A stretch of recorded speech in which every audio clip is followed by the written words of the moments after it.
by far the biggest step from the new Q3 is the front end. Yeah. You can see, as I was explaining earlier, you've got the lights which are really placed at one level higher up. But not only this, you have a new character with the addition of this line you see here. You know? Yeah. It's like that shadow. Exactly. I mean, we really wanted a new kind of more SUV type feeling from this car. So one of kind of the benefits of moving the lights and the whole front end half a level higher is that you get a straighter hood. And if you look at the section from the far side of the car, if you stay there, you can see that the break between the hood itself here and the cabin is more. And this is something that's really providing you with that SUV type feeling. And this shape here is really unique as well. Exactly, yeah.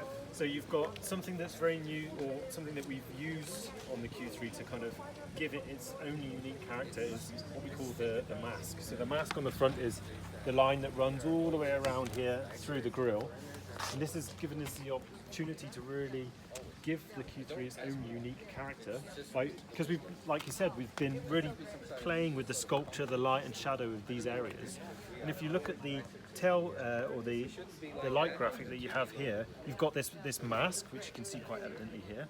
But what we've done in order to achieve our balance theme is to really put it on the back of the car. Yeah. So you can see when you move to the back, you've really got here the same sort of graphic, you know. This is really balanced. And this is something that is actually not easy to find on modern car design. You're often trying to give the rear a different character to the front, and you can see here the same mask as you do on the front, same sculptural developments. Also, we've made the L shape in the lamp to, you know, really push your eyes to the furthest, most outward point of the car, making it as wide as possible.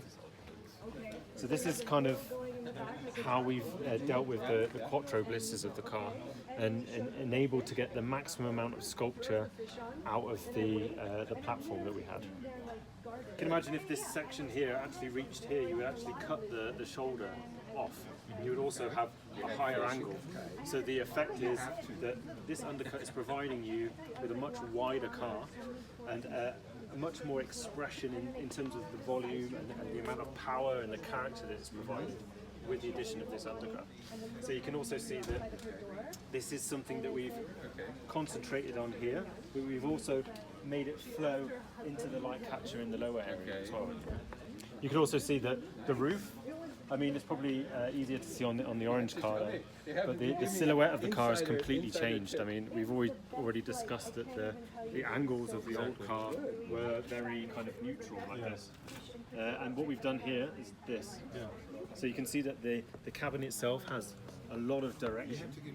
It's really pushing forward from the and the really cool thing that we have on this car is the longer rear spoiler.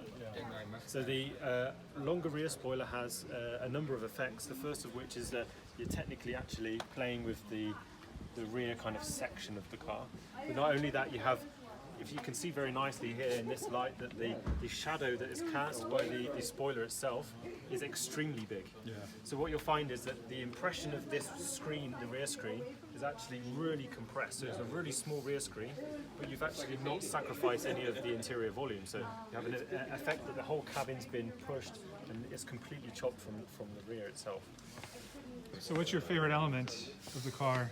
I think for me, my favourite element would be the body side. I mean, here you can see the light is perfect to kind of show how the body side itself is modulated. You know? Yeah, I mean, you don't really need to make it so much of an undercut. It still actually folds really nicely.